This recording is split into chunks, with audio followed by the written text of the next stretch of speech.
This is part 4 of my Yellowstone National Park series. Part 6 if you include Grand Teton National Park. Links are in the description.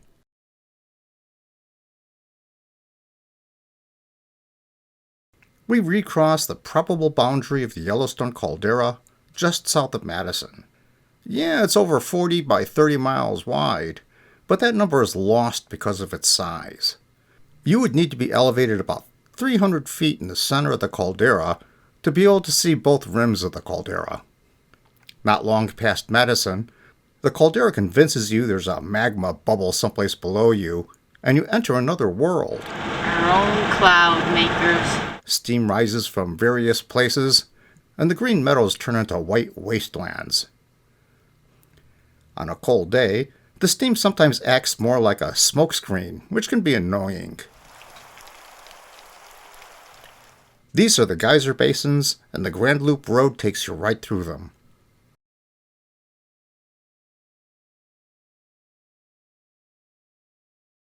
There are basically 4 different types of geothermal features, and they're all hot springs. It all starts with groundwater that gets heated several thousand feet below the surface, and then boils out through channels to the surface. If the water rises to the surface slowly in pools, it's just a hot spring. They can be small or large. The Excelsior Geyser dumps 66 gallons of water per second into the Firehole River, while others just bubble every once in a while. If there isn't enough water to make it to the surface, it's a fumarole. These are what made Roaring Mountain roar 100 years ago. A mud pot is someplace in between a hot spring and a fumarole. Not enough water to flow, but enough to get to the surface. Water escapes as steam, making the remaining water more acidic, and it starts dissolving the surrounding rock, creating the mud. Geysers are really a specialized hot spring. It requires an underground network of chambers and a relatively restricted path to the surface. It has to do with the weight of the column of the water, and the water in the underground chambers becoming superheated until it boils over and forces water out the restrictive path to the surface. It should be noted that all of these geothermal features vary with the season, and earthquakes have a profound consequence to the park.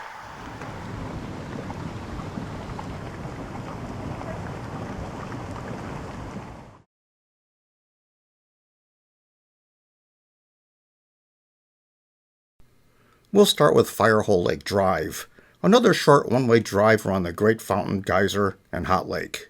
It's 12:22 p.m., 87.568 on the Odo, 4774.2 on the trip. This is the Firehole Lake one-way loop.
Firehole Lake Drive ends right at the Fountain Paint Pots parking lot.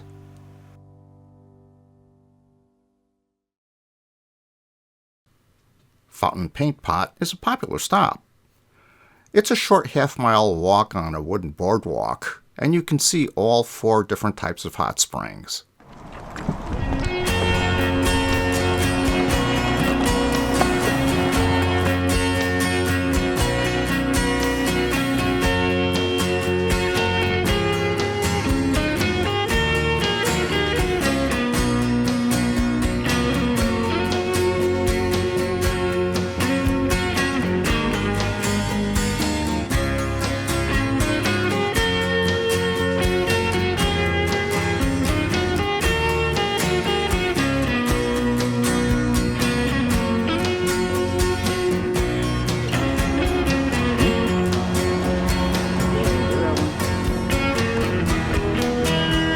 Real hardy tree.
Well,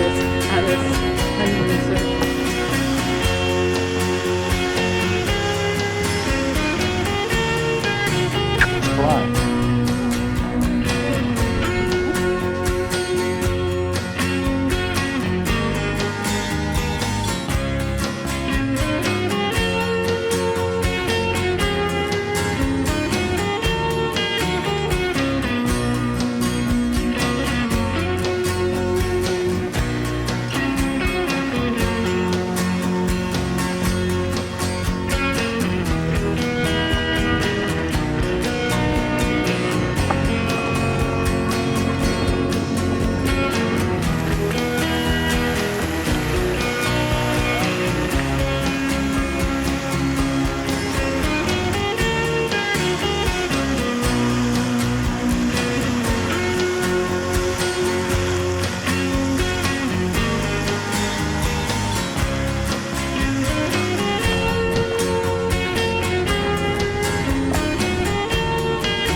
Not the same, I don't know if it is.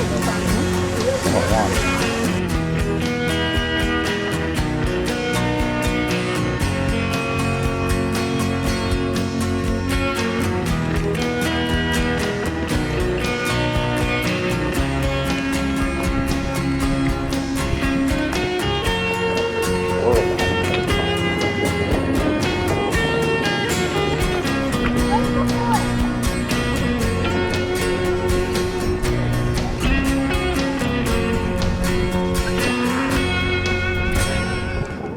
As I said, it's a popular stop. I would rather do it now. Zé, nós need to slow down here for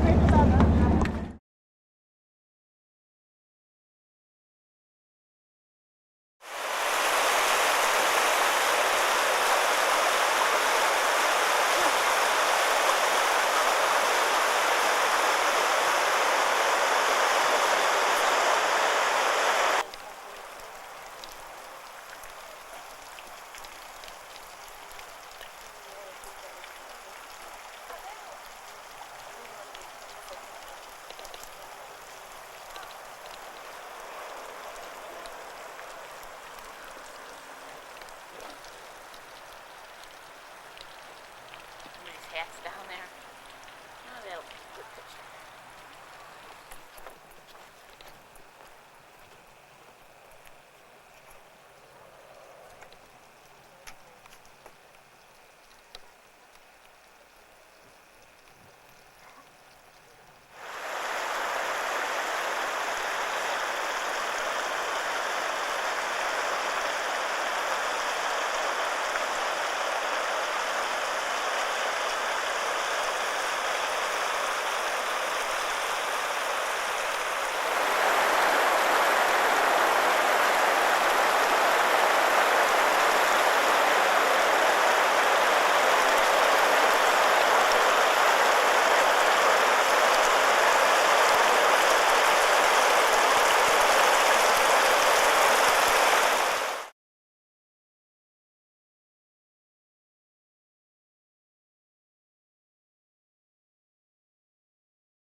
Biscuit Basin was named after these biscuit-shaped geyserite formations around Sapphire Pool.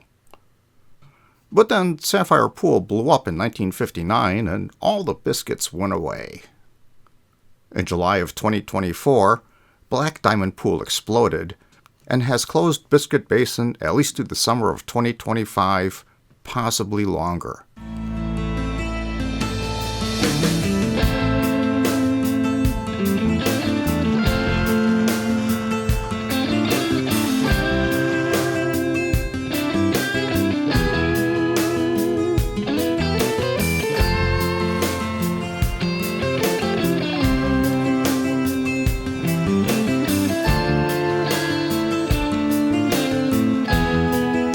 I did see my first elk here in 1998.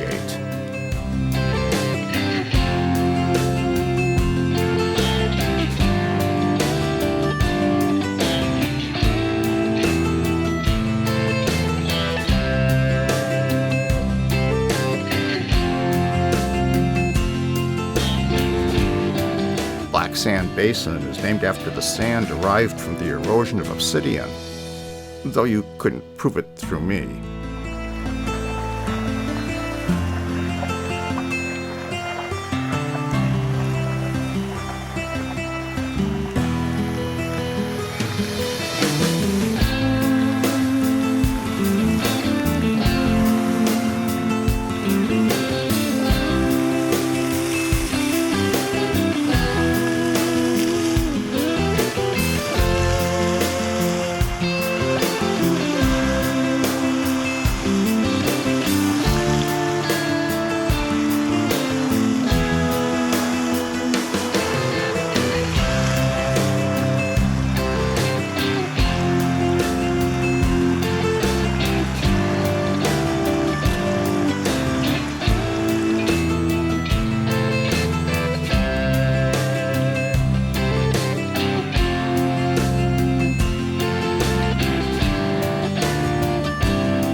The 2 times I was waiting for Old Faithful, geysers in the upper Geyser Basin erupted. In 1998, it was the Lion Geyser. In 2006, this geyser erupted, but I'm not sure which geyser this is.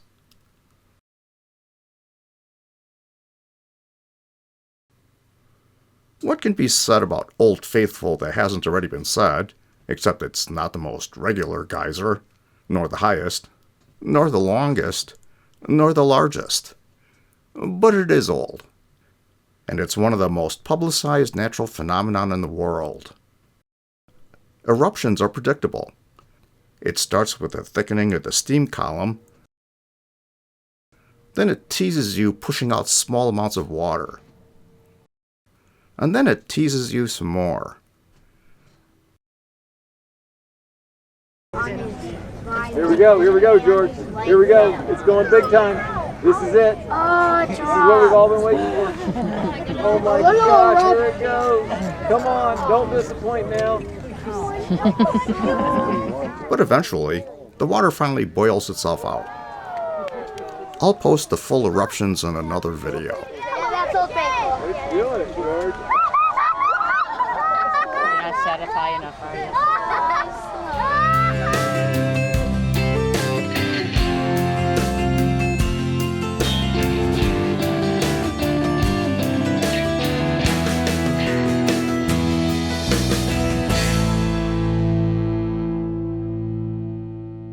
Oh, we must have hit it right. Second time this morning. And finally, another buffalo jam. Got Buffalo crossing the road, walking up on top there. He's a big guy. They just walking all over the place. Go slow. Look at that disgusting buffalo pie that somebody Yeah, ran and over and over. and then you get and over, buffalo pies. and over and over and over. Well, at least it cleaned off his tail. It cleaned off the tires.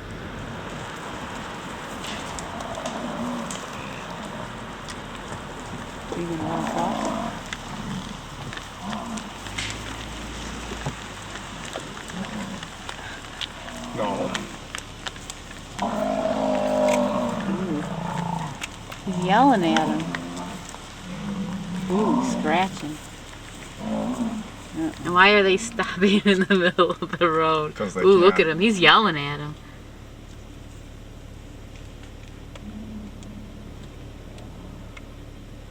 Look at me again. Hey.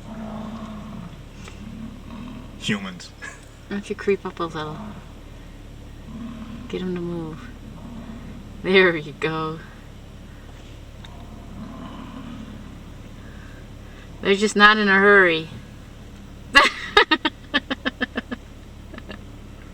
Yeah, give me that tongue. There's one coming up behind us too. He gave you the look.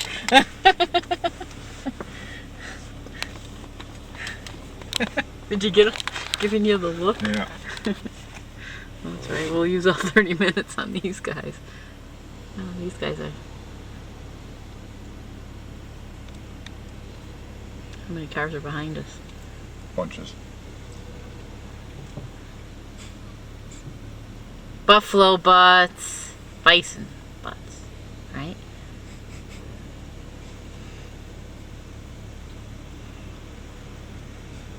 Isn't this fun? Watch out for that big one down there. He just about came out. He is breathing in. Well, that's going to be it for part 4 of my Yellowstone National Yeah. Park series. Like, share, and subscribe. You don't get out of... Oh, did you see these?